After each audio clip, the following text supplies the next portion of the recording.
Welcome to another episode of the 10 Laws Podcast with East Forest. I'm Forrest.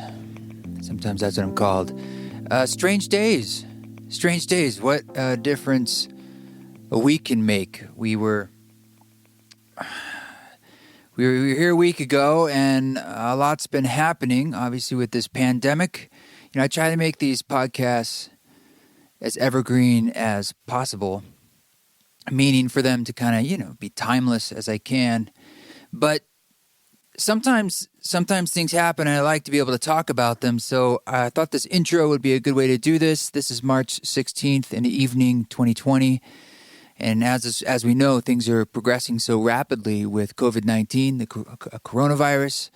So, hey, if this is in the future and you're here for our wonderful conversation with Marc Byrd of Hammock, then you can skip this. That's totally cool. Or if you don't want to hear any more about the corona or just how I feel about it or where I'm at, you can also totally skip it. It's a great conversation with Marc, and I've been recording a lot of podcasts in the last couple of weeks since I got back from Australia, and my heart's been warmed by the people who have been saying yes to joining us here, and that has a lot to do with you guys just spreading the podcast around and doing the reviews and ratings that you do, especially on Apple Podcasts. So if you want to give it a 5-star review, you can do it more than once as I'm talking. That would be great. But Marc was amazingly vulnerable in this conversation, just revealing his own process and his own private emotions in life and the struggles that he's been going through. And the reason I chose to pick this particular podcast for today is because it's relevant in theme.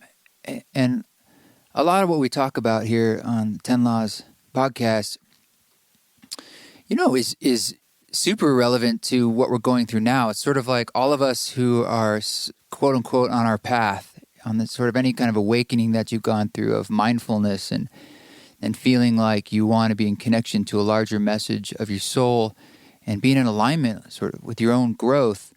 The work that you do that, kind of clearing away the noise, hearing your own internal voice, speaking and living in truth and what your truth is, are the exact tools that are being asked of us now during this crisis that we're in, this pandemic. It's like we're at the spear tip of a kind of human evolution that has been going on, that I like to sometimes call the great transition that we're in.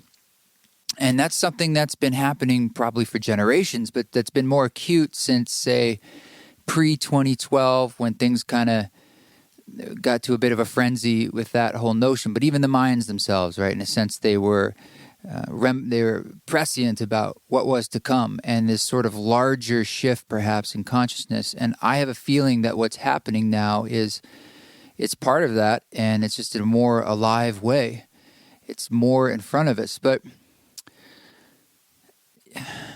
I don't know how I really feel about this. And I feel a lot of things, just like you, I would imagine. There are times when I feel really scared. Like I went to the store with Radha, was it yesterday maybe? And the aisles, the food's gone. There's nothing there. Like in certain aspects, like there was no meat, there was no frozen vegetables, there were no canned goods really.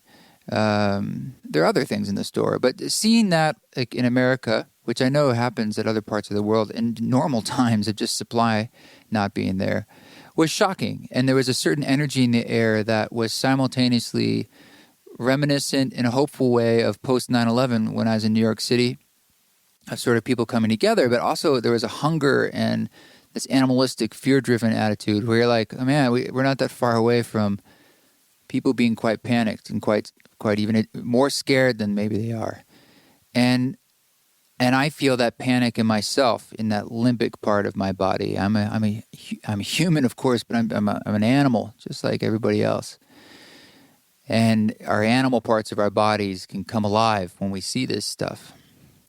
But then conversely, there are times when I feel really in my strength, and I feel really alive, and I feel really purposeful, and I'm full of ideas and energy, and I've been having a lot of creative ideas, and I've been working lately with this new Baldwin grand piano. It's all new. It's 102 years old, but I've been recording, And that was sort of my plan. Like I was going to come back from Australia and I was going to take a few weeks before Treefort, which has been postponed to September, to record. And that's how a lot of my records start, as I improvise on the piano, often in the late mornings, and I do a few different ideas, try to come up with some ideas, and I just store them away.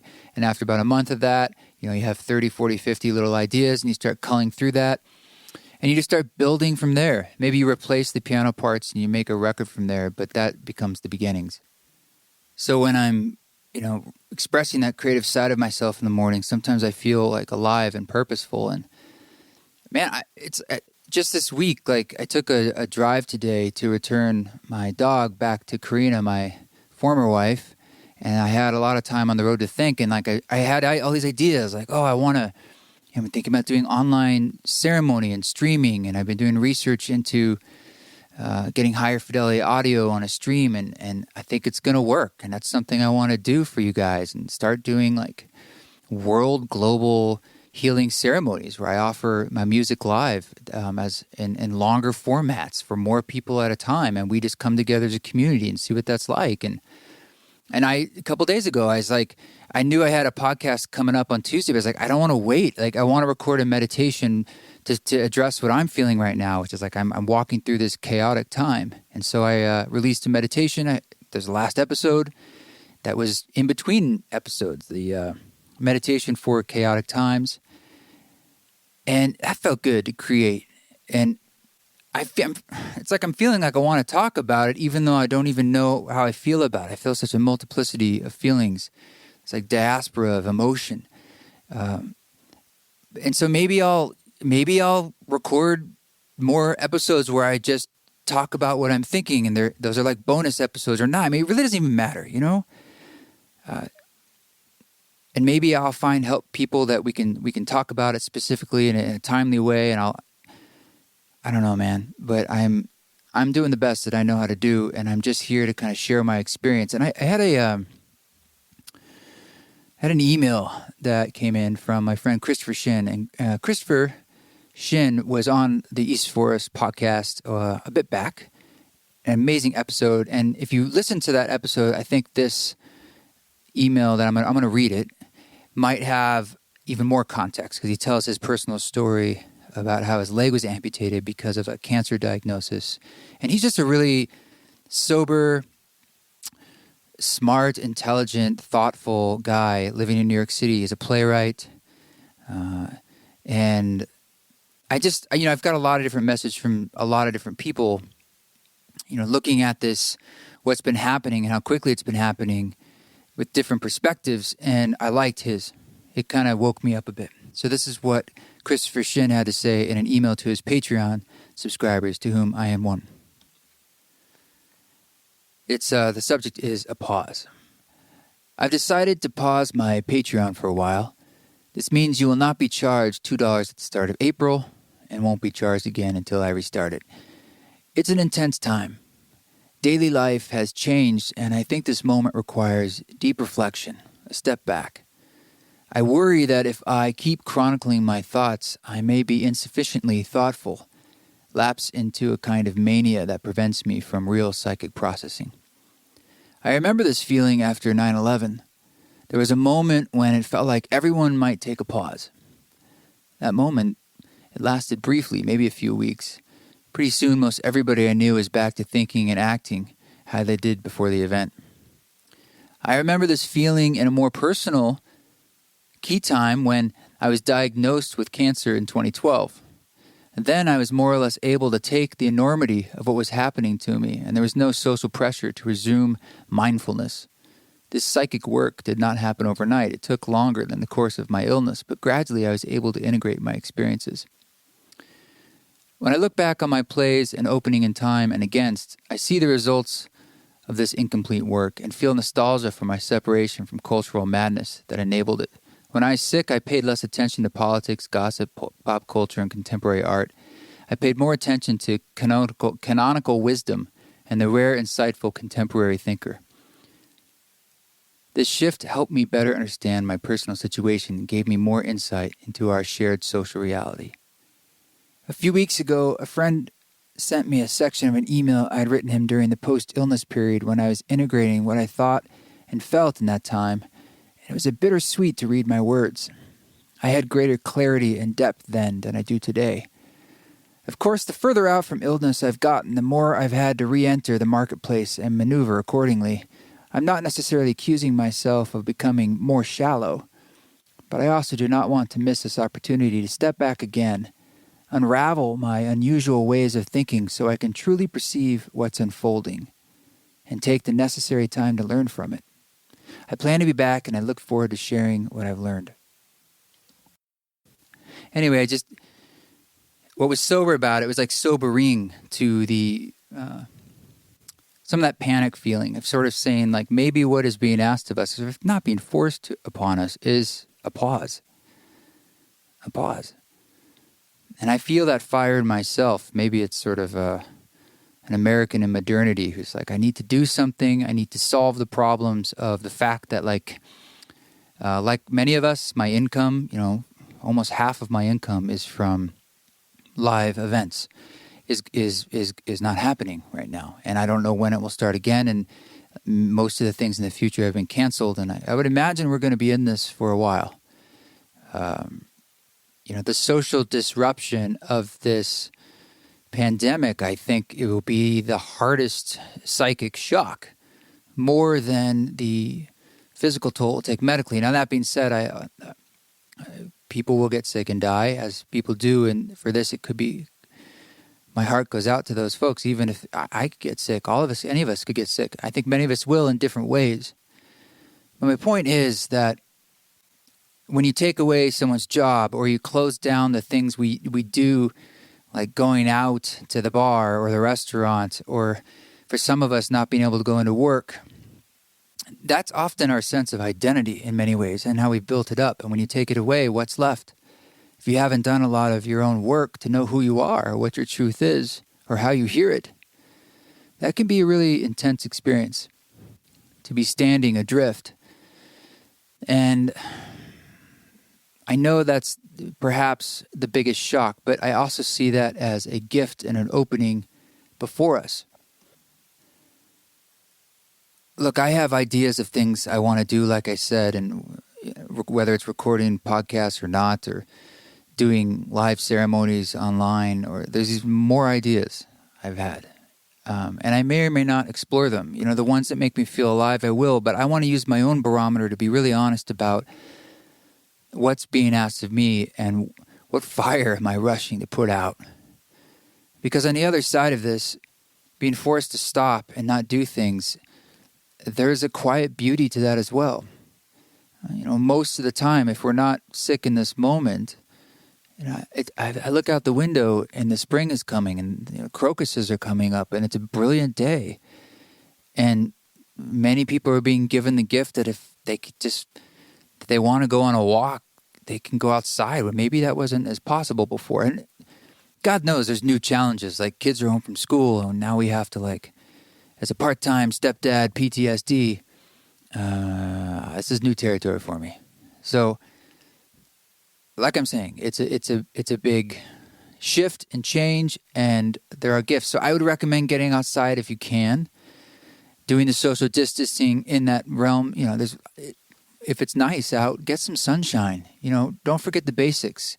You can still get some exercise that way. You can go on a run. You can go on a nice walk. You can pop on one of these meditations and listen to it out there.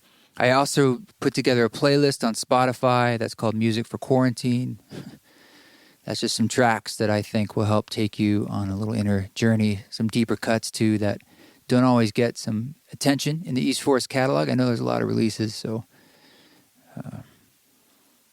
but they are strange days indeed. And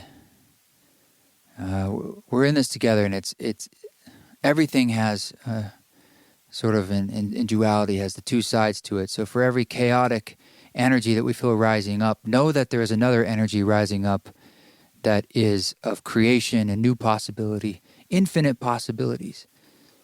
Which possibilities do you want to choose, and how do you want to walk through them? You being in your presence and listening to that and taking a pause and taking some time is what is being asked.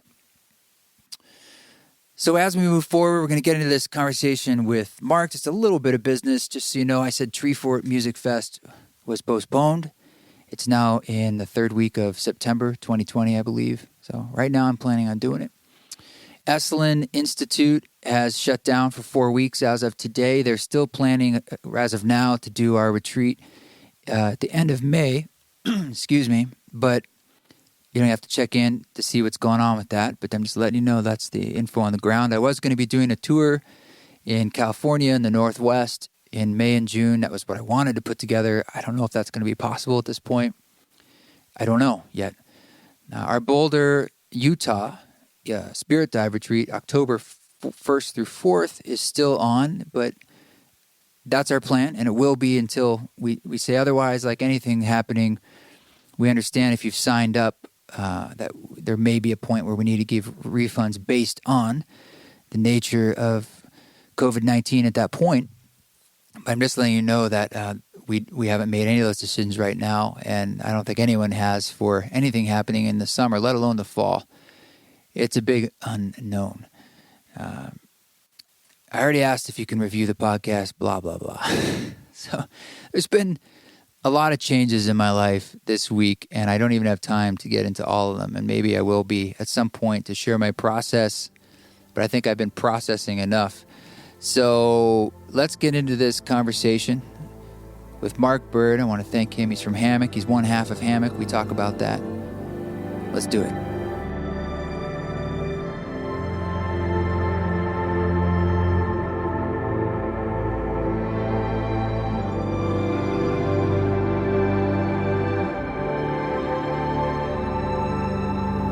Cool, man. Thank you so much for giving us a little time. It's nice to meet you. I've heard a lot about you over the years from Tim, and not to mention being familiar with your music, of course. Yeah, cool. Yeah, I'm kind of excited to do it, so looking forward to it. Do you do a lot of podcasts? Because I couldn't find a whole ton of interviews that you've done over the years. No, I don't do a lot. Nope. I did one that's probably supposed to come out in March, and then we did one called 5 Questions, and then I did one on sobriety, and that's it. Okay. Well, where are you? Where's your studio? Where's this that I'm seeing you from? Franklin, Tennessee. Oh, wow. Cool. Well, listen, man, I wanted to reach out and chat because this show is a lot about, I do talk to musicians a lot, and that's sort of my own guilty pleasure, but I also end up talking to other folks. But I feel like the glue that holds it together is like kind of exploring, how different people are managing their own lives and sort of from the inside out. And when I listen to your music and the music you make with Andrew, and first off, I should say, like, maybe it is a duo, right? Hammock? Yeah, definitely. So we should give honor here to the other half that's not with us today. Yeah, well, he's recovering from a tornado. Oh, the one that happened today? Yeah, his house got hit. Yeah, come on, really? No kidding. Not like floored, but he's gonna have to have a new roof, and siding on one side got peeled off, and water. It started raining after the tornado came through, so water came into his bedroom and kitchen. And they're without power. And last I spoke was this morning, and he wasn't able to get out of his neighborhood. Where is that again? In Donaldson. So if you look online, look for Donaldson pictures, and that's his neighborhood. I'm talking like houses completely destroyed. And and so we're going to move all our gear out of there and probably put it out here. And hope that eventually he can get back in the house, and he's going to stay with his parents for right now. That's so heavy duty, man. It's like there's so much going on right now, whether it's like pandemics or, the crazy politics. It's a very heightened time. And then, of course, there's just, tornadoes can come out of nowhere. Yeah. And, last night, because where my wife and I live, we're like 25 minutes outside of Nashville, and I mean, it sounded horrible where we were, but we had no idea it was going to be as bad as it was, because I started getting texts and my family checking on us. And so I was like, well, what is happening? So found out from Andrew that right now he's charging their phones in their cars and getting a chainsaw out and getting trees up, and then we'll eventually move all our gear out here, and he'll stay with his parents for a while because it's he and his wife and their dog Aria. So I'm glad they're okay. It sounds like it really just skirted next to them. I mean, yeah. I mean, it probably took off half of the shingles on the roof, and then caused a leak in the kitchen area and in their bedroom, and then it hit just one side of the house where it just ripped the siding off that one side. But like our old house was flooded in 2010. We went through the 2010 flood, my wife and I, and you really don't know what damage is done to your house until you're able to really get in there and look at it and look, because it's usually more than you think. Yeah. Yeah, things like music making, I don't know about you, but for me, they come when my life is in order. It's harder for me to do, or like anyone, when like everything's a shit show. Yeah, I kind of need to make music when my life is going out of control. It's like right now I'm in a pretty comfortable place in my life, and to be honest with you, I'm struggling with inspiration, and so that's the challenge for me is getting too comfortable. Well, is the music making for you a therapeutic process for yourself, or you're saying that like it's almost inspired by the chaos? No. It's always been a therapeutic thing for me. Like the album Mysterium that we did, we were in the process of making a different album, and then my nephew passed away, and all this music just poured out, and it's just kind of like the music creating a space for grief to kind of, run through, do its thing, and hopefully empty out some things inside of me so that I have a space enough to hold it. Yeah. But I totally vibe with that too. But you're saying that for you, if life is more balanced, that there's less of a need or drive for you to die, like in a sense, like it wants to have an outlet of grief or the shadow.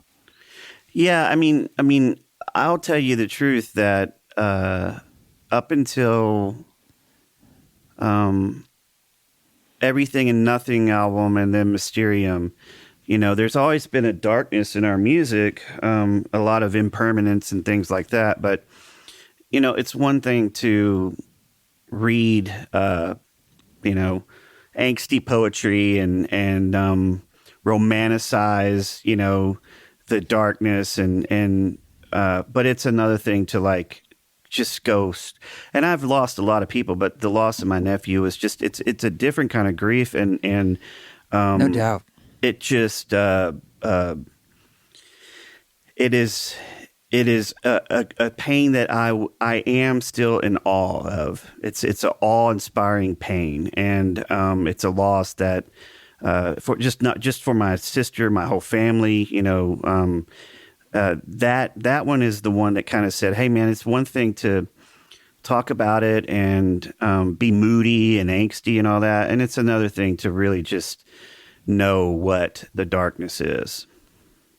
Yeah, I think a lot of us don't know how to grieve. Not that there's a handbook, but I think there's something about it needs to happen. Like it's a very natural human process, and it sucks. It really hurts. I mean, I went through a divorce that really knocked me sideways about what it meant to grieve. And a lot of times people say that big things like near-death experiences or bankruptcy or divorces, these are the things that usher, bigger changes in our lives.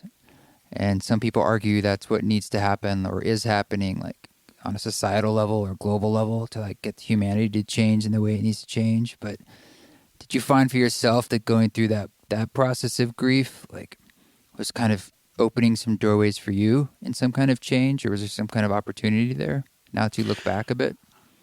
Yeah, I just have had a really intense last almost 6 years. Just Wow. really, really intense. You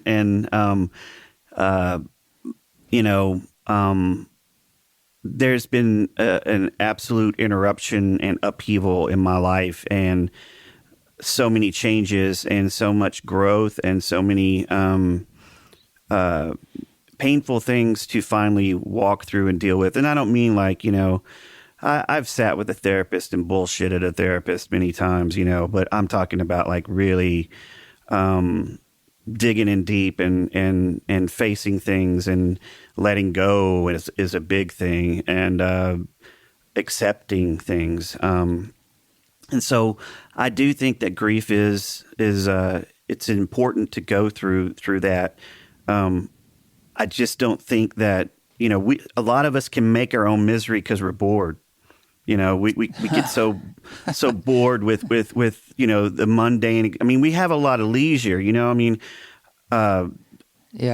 there's just a lot, man. I mean, like compared to the way it used to be, most of us, I'm saying most, I'm not at all saying all, have a comfortable, okay life. And sometimes I feel like we need to go kick over rocks and find snakes just to create, some excitement and make life a little more dark. And so it almost seems like we're always looking for a negative, or we're looking for something that we're not satisfied with, or something that,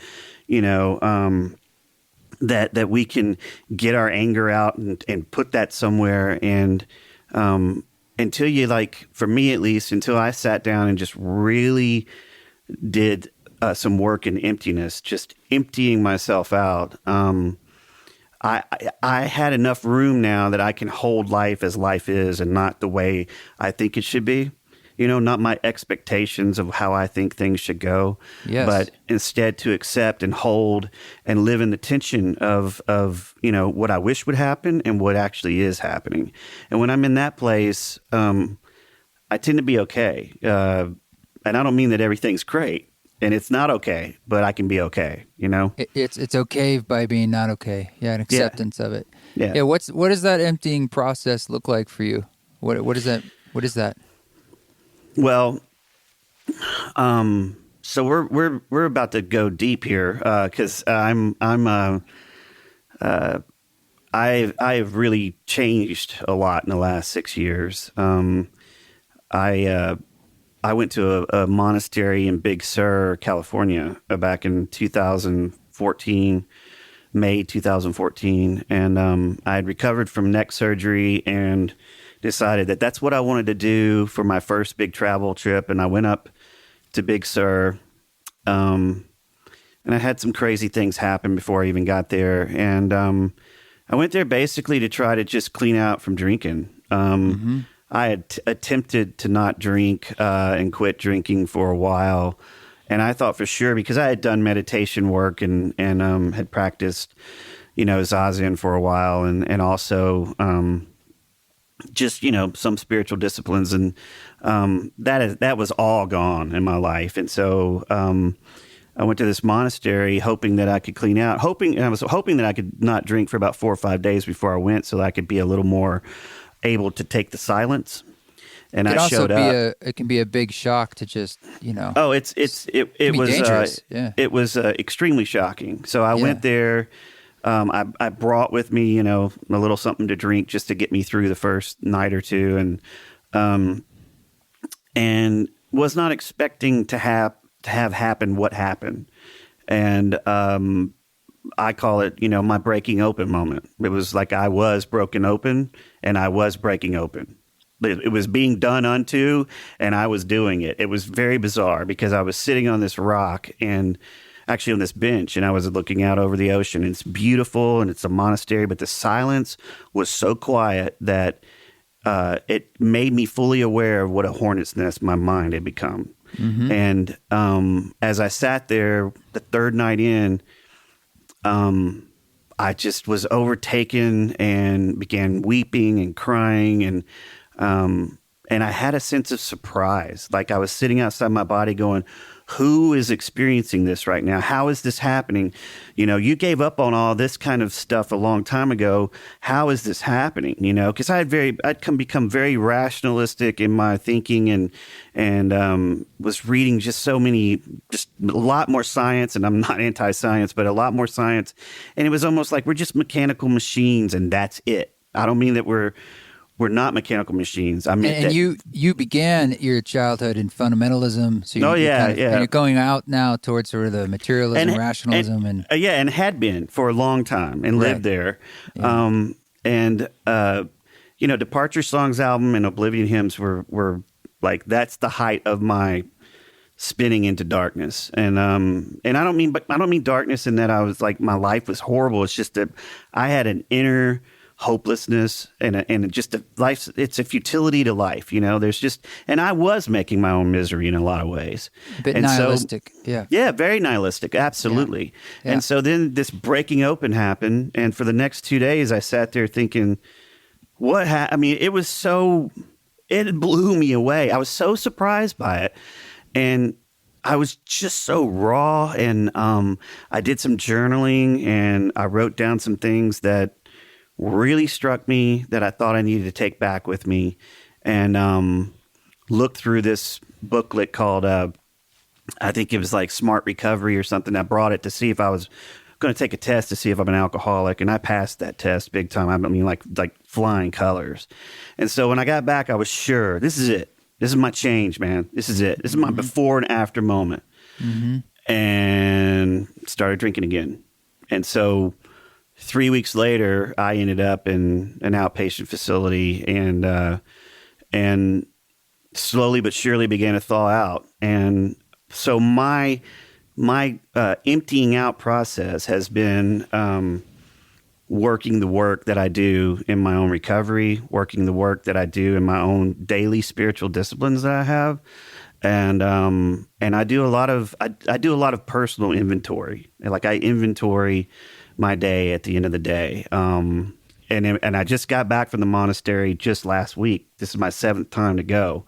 And I do inventory when I'm out there, and I, just writing things down, and then I I ended up making, amends with people, and my marriage needed to be worked on, and we worked on that, and we're in a really great place. And it has been a very bizarre 6 years, and almost 2 years after I got sober, about a year and a half, my nephew passed away, and a year and 9 months, and my nephew passed away. And then my wife and I were struggling, and I found out just crazy things. And I lost my last grandparents, and a couple of friends, OD'd. And it's just like, I don't mean to be all dark or anything, but that's life. Yeah. The crazy thing, exactly. And the crazy thing about these 6 years is that it's been the most upheaval in my personal life and the scariest time,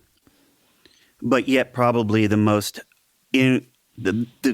probably the greatest inner sense of I'm okay that I've had in my whole life. It's amazing. It's like in the deafening sounds, there's like the eye of the storm in a way, where it creates a kind of like ability to stand back and say, it's like you're saying, it's okay. It just is.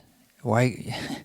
I don't know what your belief systems are, my man, but when I hear stories like this, I just say, like, you're a brave soul. It's like, look what you're taking on, and I see it, and I witness that. I appreciate it. I mean, I've been loved by a lot of people. 3 months into me getting clean, my wife and I were separating, and I had all my stuff packed in a car, and I was in a 12-step meeting, and I kind of shared what was going on. And as I was walking out, this older man just grabbed me and put his arms around me, and he said, "Man, Mark, you're going to be okay." Now listen to me when I say this. It's not okay, but you are going to be okay. So it's okay. And it's not okay, but it's okay. And he hugged me. And see, I grew up in fundamentalism. I heard a lot of Christianese, spiritual, banter and Well, it's conditional. all of that. Yeah. And let me just say, people say a lot in those circles that they're praying for you or that they're thinking about whatever, and when this man put his arms around me, it's like, oh, I totally believe what you're saying. I knew it. I knew that I was going to be okay. And part of the reason I knew I was going to be okay because I had people like that in my life that were going to help carry me through when I feel like I can't even walk anymore, And so learning to be a part of a community and helping other alcoholics and addicts, I help a lot of guys. Tonight I'm going to a treatment center to help people who are an outpatient. And it's been a very humbling, amazing journey into wholeness. It sounds like that guy who said that to you was really witnessing you in from his own truth in a really truthful way, and it probably landed for you because it wasn't just some bullshit. It was like, look, this is, I know it. He's kind of telling you his own realization and really seeing you where you're at. And he was my bodhisattva. He was my bodhisattva at that moment. He was like what I needed to be incarnated right then to be given to me. And I experienced that a lot with other people, and being vulnerable with people. And so, after that, I continued therapy. I've continued to go to the monastery once a year, and I have my own inner work that I do every morning. And I think the most important thing for me is that altered states should lead to altered traits. You've heard that saying? No, I haven't heard that one. Okay, so altered states should lead to altered traits. That's a Houston Smith saying, and he's referring to people who are doing psychedelics, and I am not opposed to that, but for me, I can't do them because it can lead me to want to do other things. But right. There's a difference between using those kinds of things, whatever it is. It could be any kind of spiritual technology that we might be using. Mm-hmm. I used to use meditation to spiritually bypass and to zone out and not deal with some of the stuff that I'd been carrying around. And rather than facing what I needed to face, it was an escape. And with this altered state almost that I experienced while I was in the monastery, that was my big bang, and my universe is still expanding. You know what I mean? It's like that has just continued to expand and expand and expand, and the altered traits that have come from it, like the literal change in behavior, change in even the way I'm thinking. And I think sometimes, what I was always guilty of is getting lost in kind of like spiritual make-believe and escapism and bypassing certain things rather than doing some of the real hardcore work, Well, is the differentiation there like the kind of the choices you're making now? Like, I mean, you're recognizing your own will to say, I'm going to do these altered traits. This is what I'm bringing into my actual life. Yeah, I think it's, it's much more, it's not just me thinking about it. It's not just me judging myself by my intentions. It's an intentionality that's followed by action. And to me, because I've read so much and have tried out so many different things, I had a guy tell me, he said, man, Mark, you can just get so distracted. How about this? How about you just concentrate on your recovery for the first year? That's all you need to do. That's it. Because you can have so many spiritual, and not even spiritual, but whatever it is, it can be a distraction. And so focusing in on one thing long enough for that thing to start working on me. In other words, I'm doing the work in one area, not just hopping and like skimming, because, it's really easy to be a skimmer these days, and think you're an expert on something. It's like the soundbite kind of culture we live in. But to sit and just give myself over to this work, I committed it to like, I'm going to do this for 1 year. This is all I'm going to do. But whatever they suggest that I should do, I'm going to do it because I've just always thought I've known what was best. And in doing the work that was suggested, it's like the action has given me a different way of thinking. My thoughts have changed because of the action, as opposed to my thoughts changing, hoping that my action will change. And they both work together, don't get me wrong.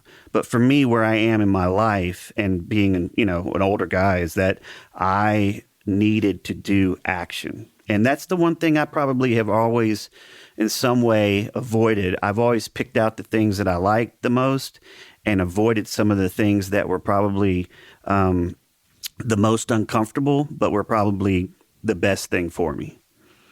Yeah.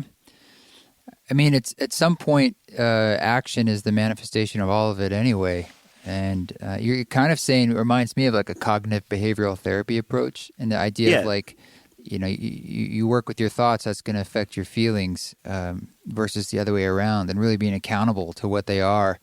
And that's going to affect kind of how the world is for you. But, you were saying that your music during these times was, I don't know. I mean, you mentioned words like it was exploring a darkness or sort of nihilistic feelings you were having. But I still sense, even in those records, a hopefulness.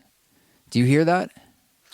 Yeah, I definitely believe that there's an both and, not an either or in our music. There's, the most common thing we hear about our music is that it makes me feel both happy and relieved and sad at the same time. Uh-huh. And I do believe that that's true. And yes, art for me has been this thing that when I felt like I was living in kind of like an existential meaninglessness, it was something that would give me meaning. It was a meaningful outlet. It was a meaningful expression.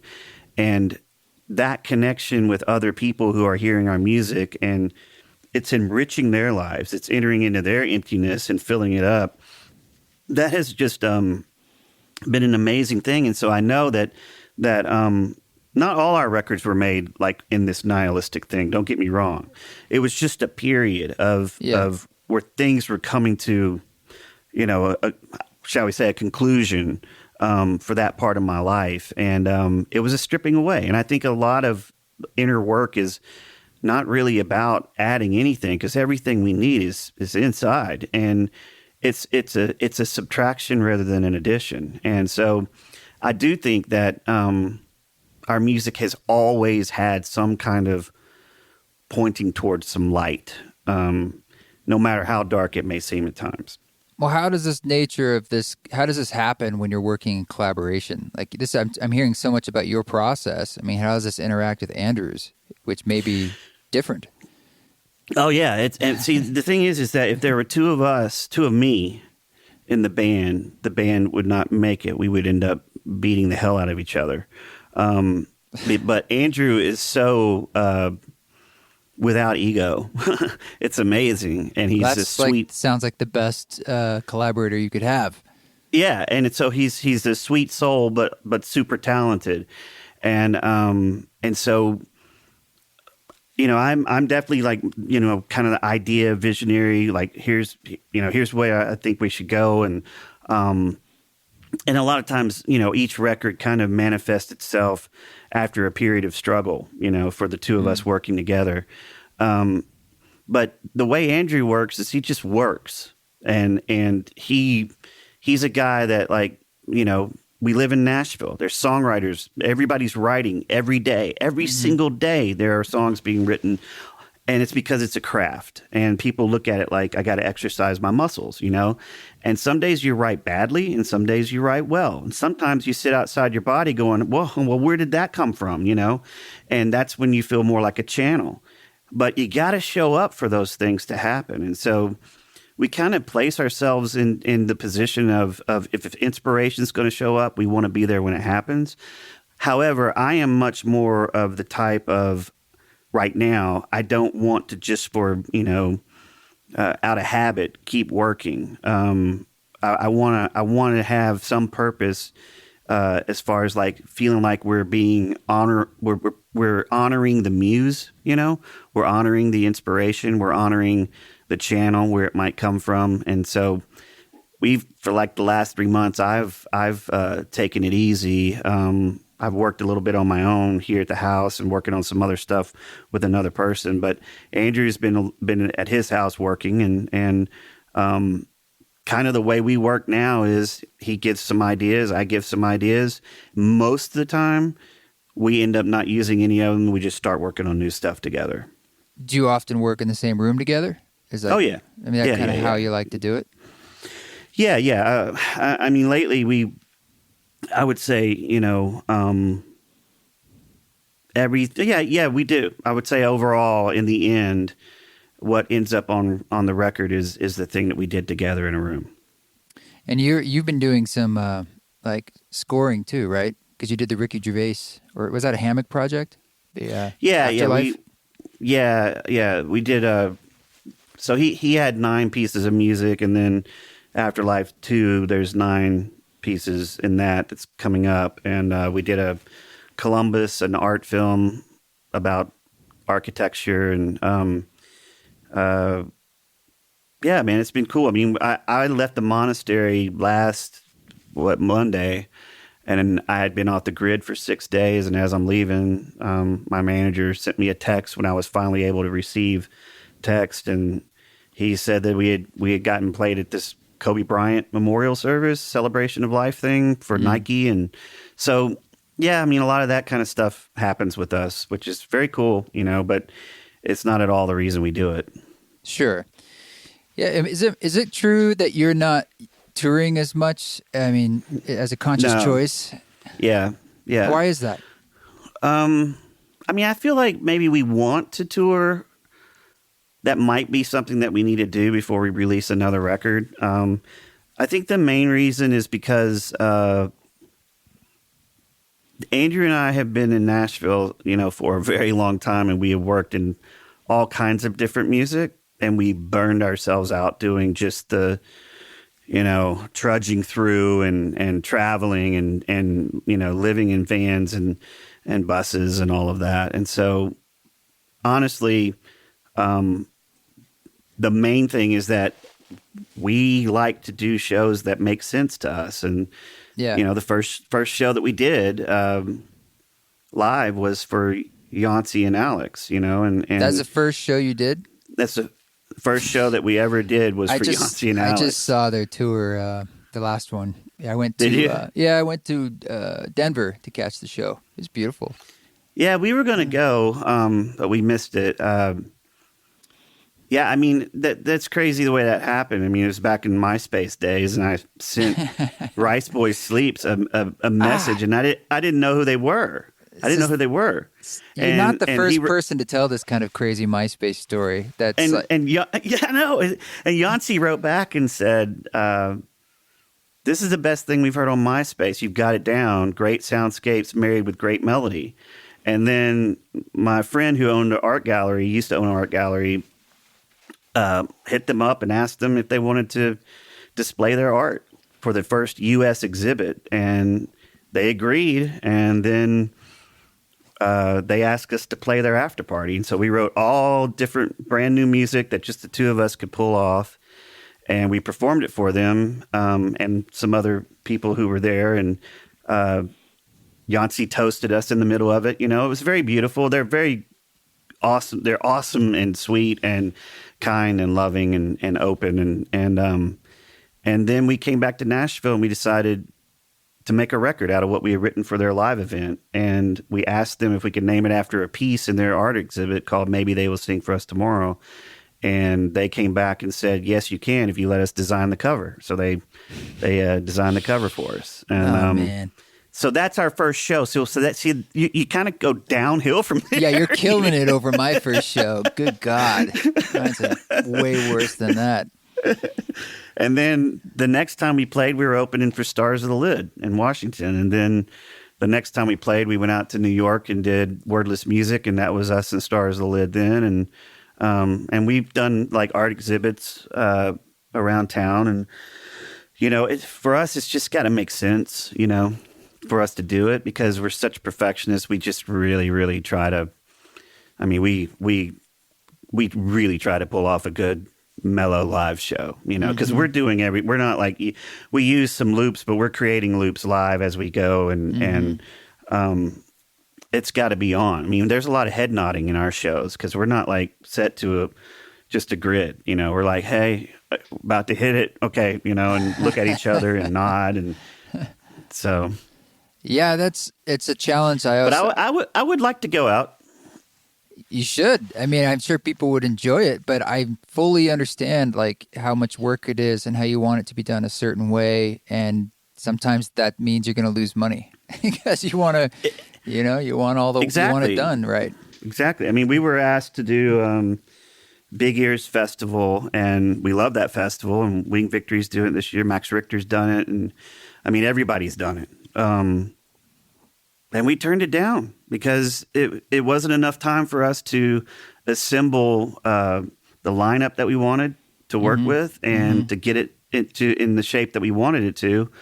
And it's not really about the money, because I will tell you, I've learned that just like, live shows, when they're done right, can pay off in the end, and create a momentum in itself. And there's something about doing your music live in front of an audience that makes you feel like you're really a musician, as opposed to like a project, Mm-hmm. Yeah, they are kind of different beasts. But I was talking to Slow Meadow, Matt. He was, you guys both did reworks, so thank you for that, by the way. And, absolutely. He was on the podcast, and he was just mentioning that you've been a real mentor to him. And we were talking about this nature of performing live. And for him, too, it's sort of I don't know, he comes at it with such intentionality that he perhaps does it less than I think. But I do remember him saying he was doing something with you live, or like a couple months ago. Like there was something he was going to go do. It's not live. We're working on something. Okay. It's not a project that we're doing together as far as like Matt and Marc, but we are working on someone's record. Gotcha. And that will be coming out later on, hopefully this year. And the other thing is just, he is a perfectionist, and he doesn't need to worry about pulling off his thing live because he does fine, Mm-hmm. I mean, he's way more adept in knowing the technology and getting everything that he needs to pull off a decent live show. And if we went out and played live, Matt would be part of our team. Probably be an opener, and then probably be basically like the music director of the whole thing. Well, that says a lot. Yeah, you guys have a real mutual admiration. You put his work on a label that you started, right, a couple years ago? Yes. Yeah. Hammock Music. Yeah, it was like about 7 years ago when I met him, and we had a mutual friend, and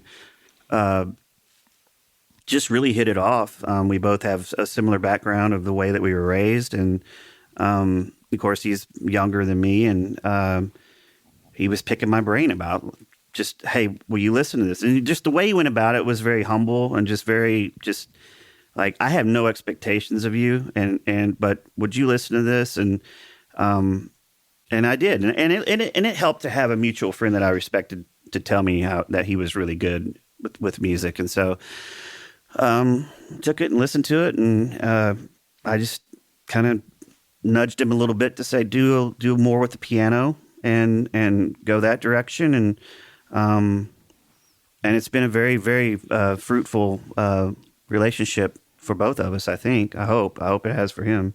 He's only said great things to me, but it seems like it's been great for him. Yeah. Yeah, he's coming up in about 2-3 weeks to spend a few days here to work on that thing that we're working on. Cool. So tell me about the Ram Dass rework that you did for the Ram Dass album, because you guys were the first ones to do a rework. You did it quite early. And I want to say thank you to that, because that really helped kickstart other artists saying yes. And another artist who did one, speaking of MySpace stories, Peter Broderick, he's on the podcast, and he has, I don't know if you know that crazy story, how he MySpaced Efterklang. And oh, yeah? Yeah, and then ended up like being in their band for 5 years, and it basically started his entire life. It's from a message on MySpace. He's like, "I like your stuff," you know. So there's two, but that's crazy. It blows my freaking mind. But tell me about why you obviously had a relationship with Ram Dass, or something about that meant something to you, and you guys did two remixes, Nature and Dark Thoughts. Can you tell us about that? Yeah, absolutely. I years ago, a movie called Fierce Grace came out. It's so good. I love that movie. And my wife and I saw it in the theater at the Nashville Film Festival. And, you know, I lived in Hot Springs, Arkansas, and it's kind of like, you know, it's got like a lot of new agey stuff there, you know, and it's cool. But it was my wife and I and a friend of ours, and it's about him, as he says, when he was stroked, you know, and it was a fierce grace. His stroke was considered to be a fierce grace. And there's a scene in the movie where the couple is reading a letter that Ram Dass wrote to them. That's my favorite scene. Yes. I have it right here. I can read you the letter he wrote. I want you to, because I just met someone at the Ram Dass retreat who was telling me a story, and I was like, the answer. Oh, I remember what it was. A woman. I'm sorry to interrupt you, but this is part of your story. This is great. I met someone whose family owned the helicopter service. I don't know if you remember, right around the New Year, there was a crash in Kauai where like 7 people died. That's her family's company, and 3 children were on board. And she's just telling me, I was listening to your music. I was at a performance, and she's like, I was having this happening in me of grief, and we've been going through this as a family and a community, and 3 children died. I don't know how to handle it. I don't know what to do with it. And my response to her was like, you got to see this movie, Fierce Grace. And there's a moment when this couple comes dealing with the death of their child, and it's a letter that Ram Dass wrote to them, and they read it. And I said, I feel like that letter could be written to you. So if you could read some of that. I'll read it, but I need to say, Go ahead. I will, but I need to say this, that there's a portion in the film, and as I've gone online trying to find, this is the book, the new Ram Dass book, Walking Each Other Home. Walking Each Other Home. Yeah, Mirabai Bush. And so, but there's a part that gets left out, including in the one I'm about to read, where Ram Dass says, "You may emerge from this more dead than alive." And for some reason, all the copies of that letter that I've read online and that's in this book leave that part of it out. I found it, I think, once online where it was. And I went back. I was like, did I imagine this? Is it like edited out? And I don't know, because it's so real. You know what I mean? It's kind of basically saying, hey, you're going to walk with a limp. Yeah, it seems important. Yeah, and actually on the first Hammock album, we have a song on there called "More Dead." Let's see, you may emerge from this more dead than alive. That's literally came from that movie and that part of the movie. Mm-hmm. And it struck me as Ram Dass, as she's reading these words from Ram Dass, that the reason we chose Dark Thoughts is because I love what he says about, like, because it's the same thing that I was dealing with at the time and continue to deal with. Like there's one thing to manufacture your own misery and to be romantic with your dark thoughts, and we love them. We just take them out and want to dance with them and just, and entertain them. And it's crazy because even in art, even in film, like it's like for you to be real, it requires you to be dark. It's like, oh, it's a dark film, man. It's pretty real, But the truth is this letter that Ram Dass wrote has this balance between facing reality square in the face and yet also reminding you that there's more going on here than you might understand. That's his magic. Yeah. And when he says you may emerge from this more dead than alive, after my nephew died, I just pulled out the film and read that, watched that scene again because my nephew wasn't murdered, but he died a young man from this really horrible disease that he that manifested itself when he was probably about 15, 16 years old. And And so this letter for me has been something that I always go back to, and I'll just read it. It says, "Dear Steve and Anita, Rachel finished." Oh, let's tell a story. Their daughter, 11-year-old daughter, was murdered, and they don't know what to do. They don't know how they're going to walk through this. Right. And this is Ram Dass, what he wrote to them. "Dear Steve and Anita, Rachel finished her work on earth and left the stage in a manner that leaves those of us left behind with the cry of agony in our hearts, as the fragile thread of our faith is dealt with so violently.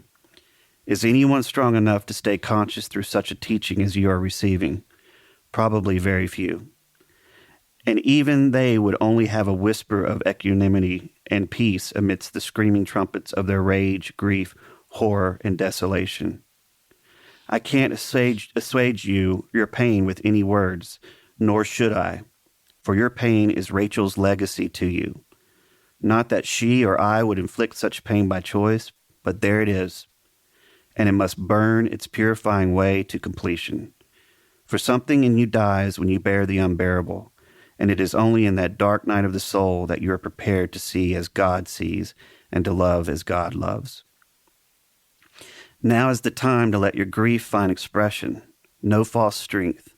Now is the time to sit quietly and speak to Rachel, to thank her for being with you these few years, and encourage her to go on with whatever her work is, knowing that you will grow in compassion and wisdom from this experience.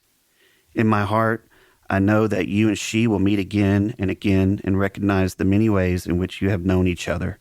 And when you meet, you will know, in a flash, what now it is not given you to know, why this had to be the way it was.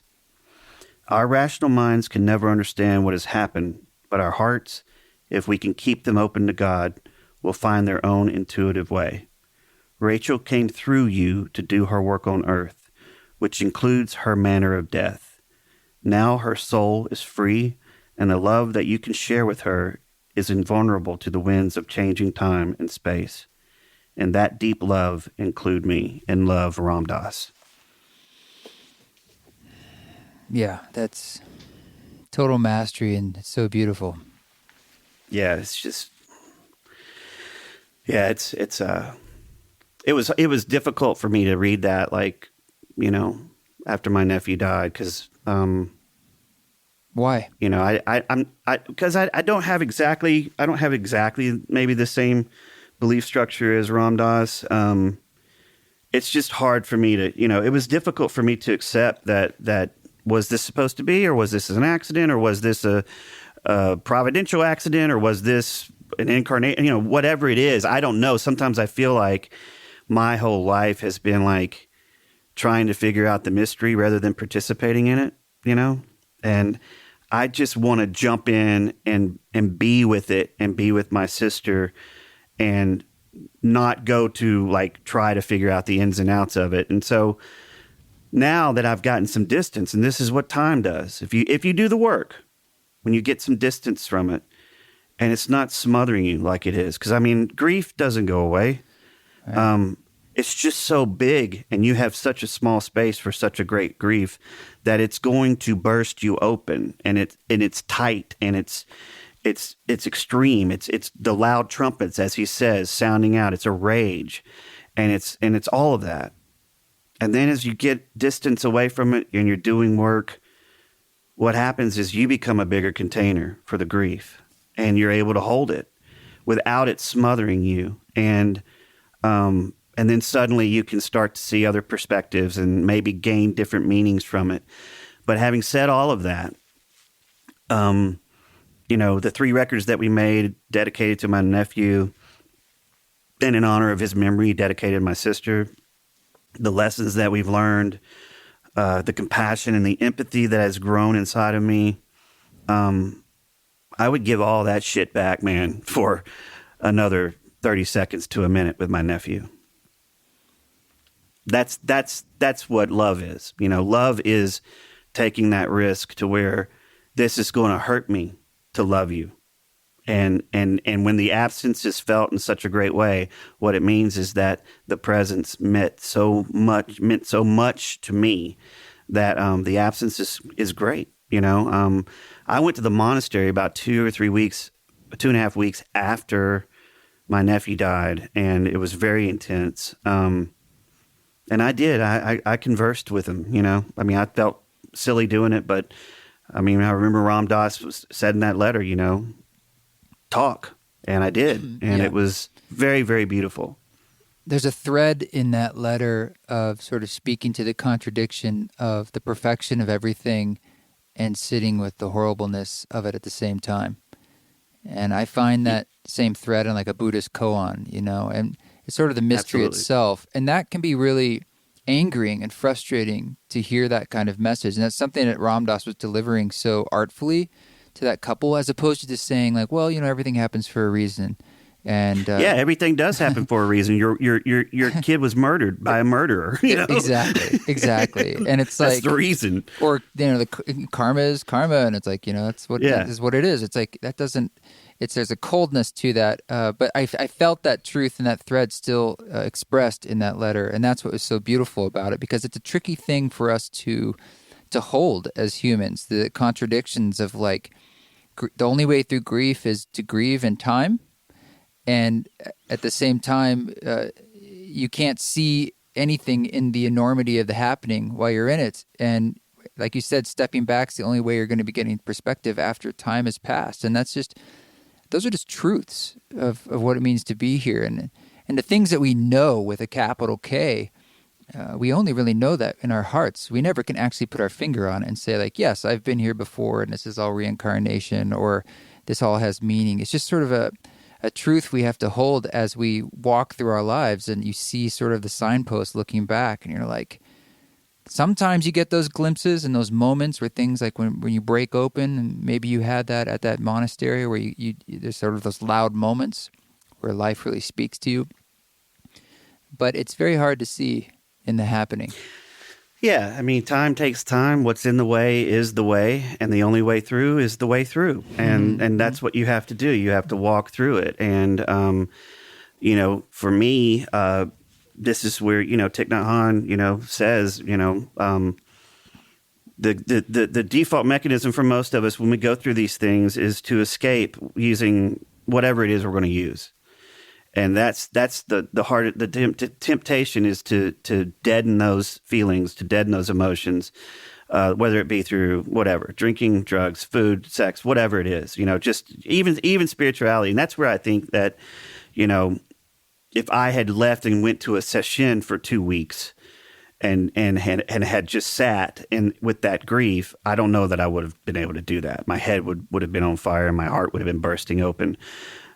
I needed space to grieve. And so for me, it's like the challenge was walking through this with eyes wide open, no escape. There is no escape, man.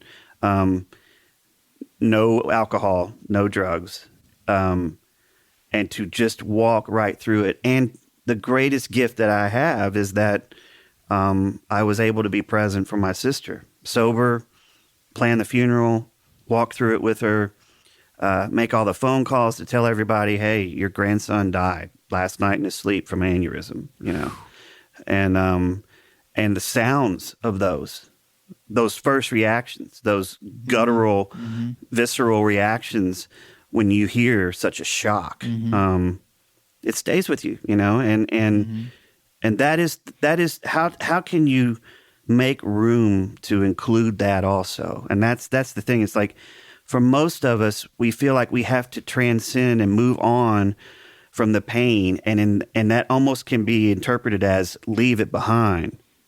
But there's this transcend and include that we have to do. I got to transcend what's going on, but I have to include the work that I'm supposed to get out of what happened. So I'm constantly transcending and including, and moving past, but carrying it with me. And any time that, there's a lot of times that pain is the thing that wakes me up out of this, these plateaus that I might hit. It's like going up a mountain, plant my flag. Like, this is where I'm camping. This is where I'm going to stay. This is it. And then a storm hits and it blows your campground away. And you're like, well, I guess I must be, supposed to keep going. And a lot of times that's what happens when we settle. It takes something disrupting like pain to get our attention. And we have two things that we can respond with that. We can get pissed off and angry and think that the world's not fair and everything's wrong and collapse on our little individual selves. Or we can expand and use that to realize that we're just here to play a part in a bigger whole and use that to help other people. It's been amazing how this has helped other people, you know. Well, how has it helped other people for you? How is that part of the practice? Well, the music for one thing. Sure. The music has been just my God, man. The correspondence that we've had in particular for Mysterium.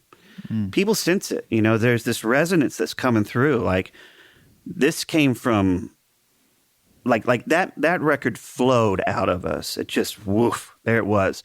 We still had to record a 40-piece choir and get all the strings and do the horns and everything else, but it just woof, it appeared.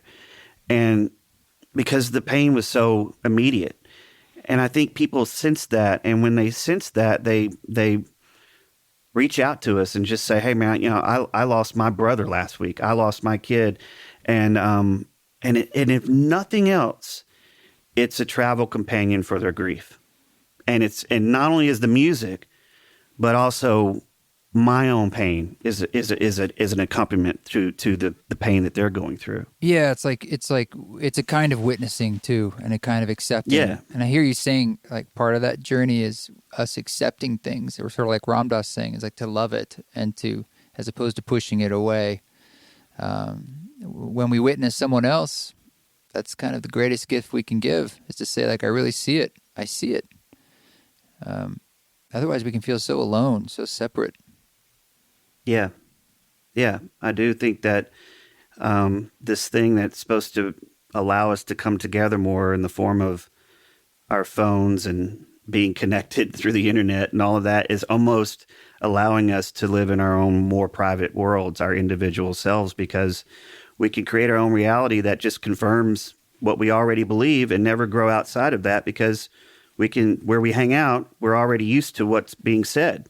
And we are unable to really sit down and have like face-to-face conversations and get real and get vulnerable. And sometimes I worry that sense of separation is being fueled as opposed to the connection that could happen through, say, social media and other things.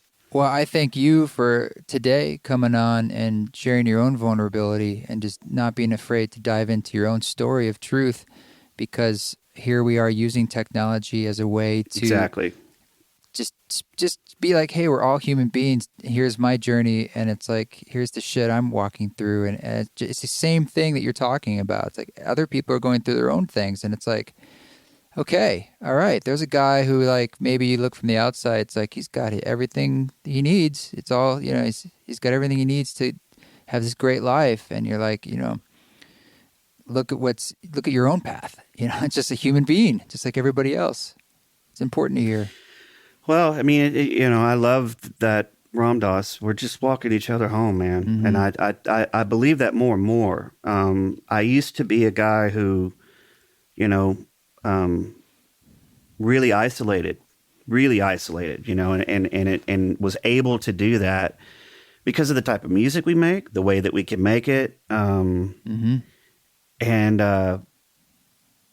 since about 6 years ago, man, I have been forced out of that comfort zone. And what I know is if you do the uncomfortable long enough, you can get comfortable. Mm-hmm. And that's a beautiful, beautiful thing to experience, to move past the fear and move even with the fear, still holding it, but still going through and doing this thing that may be uncomfortable, but in the end is the best for you. Because at some point in my life, I figured out what was good for me, and I kind of went with it. And then that automatically set some things out of my life that I really needed to accept and bring into my life. And now I'm looking for what's best for me, not just what's good for me. That sounds like some words of wisdom of someone who's walked through life a bit. It's some good doorways to look for. And man, you know, back to the music, I don't know where I would be without it. I'm grateful for my life. I'm grateful that Hammock has the impact that it does for people. And you know, just a story on that Mysterium record. I have not been able to listen to that since 2017. And the last night at the monastery, last Sunday, it randomly showed up. I don't listen to music until like the last night that I'm there. And I thought, all right, this thing kind of said, hey, why don't you sit down and go with it? Mm-hmm. So I listened to that whole thing underneath the sky, Big Sur, stars everywhere. And just began to weep and cry, man. And then I get in my car, and the first contact I have is with my manager. And he says, hey, man, the title track Mysterium got played at Kobe Bryant's memorial service or celebration of life service. So, and the guy at Nike, the way he approached it was bizarre. He approached it with like this real reverence. He knew the story of my nephew. He knew that the music was dedicated to him, and he knew that he wanted to use it to honor someone else. And it was just amazing. Like I hadn't listened to that since 2017, allowed myself to walk through it, get in the car. First contact I have with someone is, hey, your song's getting played to, help other people grieve or whatever. And I'm not a sports guy at all, but I appreciate it. If it helped anybody, then so be it. Yeah, I feel the same way. It's like a lot of the stuff I make is some kind of medicine for myself. And then if other people, it helps them in any way, it's just sort of like icing on the cake. It's like, great. It often feels beyond me. I'm like, okay, that's fantastic that is, I wasn't there, I had nothing to do with it, and you had this important experience. It's a true blessing. It's a true blessing. Isn't it bizarre how you can sit and organize sound waves in a certain way and then send that out and people take it in? It has a life of its own. Yeah. It literally gives them a physical sensation, like a lump in the throat and a thing in their chest, and all we did was just sit down and sounds came out. Yeah. and we organized them in a certain way and sent them out, and people are having experiences with it. Music, it's the most immediate art form. It's just so the impact and reaction is so immediate because it surrounds you. It just immediately goes in you, and I just completely, it's instrumental music. There's no linear sequential storyline to follow. It's just sounds. And for some reason, it's resonating with certain human beings where it just, man, it makes them weep. It makes them experience the universe in a different way. It's just astounding. I think it almost is more universal, though, because it's instrumental. It's sort of like it's more open to the experience. I agree. It's more like guttural and visceral because I agree. Music in general it's sort of like transcending all these things because it's just kind of this combination of the constituent parts of our universe, like just ratios of, this is a 1, this is a 5, and like how that feels when it moves to something else. Like in our DNA, it gives us, like you said, an emotional response. And I really think we underestimate the role music and sound plays in our lives because it is so ever present. I mean, just our voices are a form of sound and music and rhythm. It's just everywhere. And right now, as far as literally recorded music, that's a new phenomenon in the human experience, and it's absolutely bigger than it's ever been, ever. With Spotify growing and growing and growing, and people listening to more and more digitized music, it's just like it's a strange thing how we underestimate its power. And in some ways, I'm not sure we've fully harnessed what it can all do for us. Yeah, man. I mean, I think of that Nietzsche quote, without music, life would be a mistake. And sometimes I feel that might be, I mean, to me, music has a way of just breaking down walls and the way nothing else can. I mean, like for me to experience like a Rothko painting, I have to sit down in kind of this right mindset and allow myself to be taken over by it.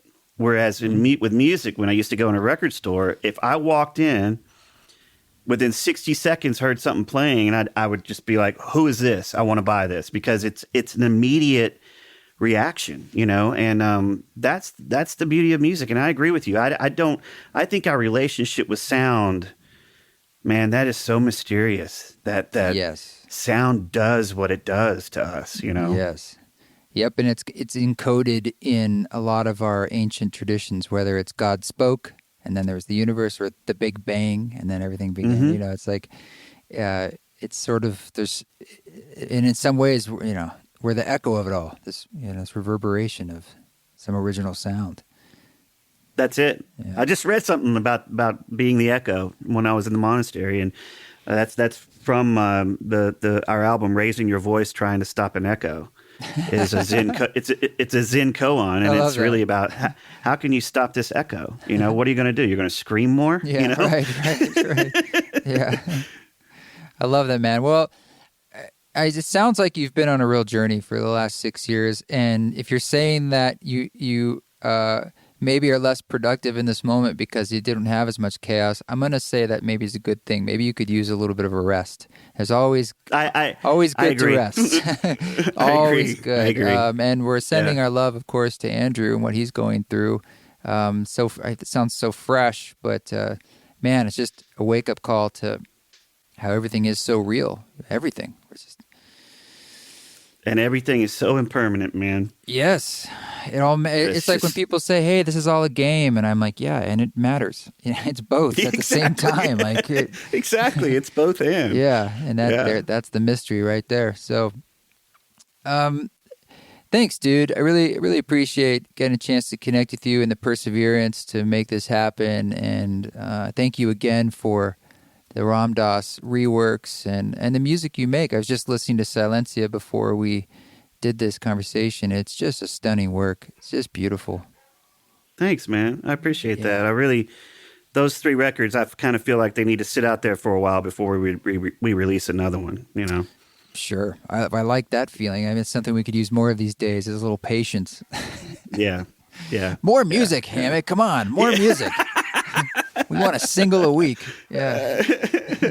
I know, man. It's crazy how immediate everybody wants music all the time, and it's not a conveyor belt, man. You know? No, it is not. It takes a lot of work to get, especially when you're like, as you say, recording choirs and strings. It's like and mixing it. I get it. It's a lot of work. It's a lot of steps. Yeah, it is, man. Yeah, it is. Even when it flows. Well, man, thank you for having me on here. You know, and yeah, staying with it because I did a podcast since I had to bail on the last time we were supposed to be together, and it ended up working out fine. I figured out what happened, and you know, it was just God. It was no worries. It was pretty stressful. Yeah, no worries. Here we are. Right. Well, thanks again, and I look forward to catching up with you another time soon, or maybe crossing paths in person someday. Awesome.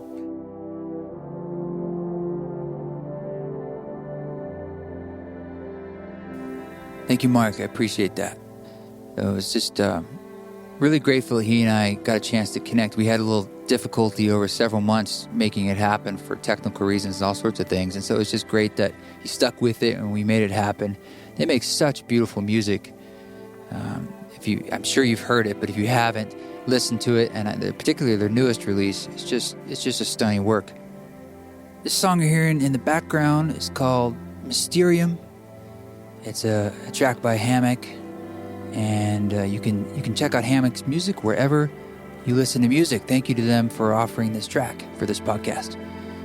There would be more from me on what's going on if you want to drop in. Someone on social media, but certainly here on the podcast and on my email list about those ceremony concerts, live streaming them. More info on that soon as I can figure out some of the technical side of things. And if you want to support me, especially in these times, and you have ways, extra cash to do that, you can do that at PayPal at info@eastforest.org or Venmo, Trevor-Oswalt, OSWALT. Those are both ways you can throw me some coin if you want to help an artist that is trying to stay afloat and trying to keep doing what I'm doing. Now more than ever, guys, you keep walking your walk. Don't take any of this shit. But when you do it with grace.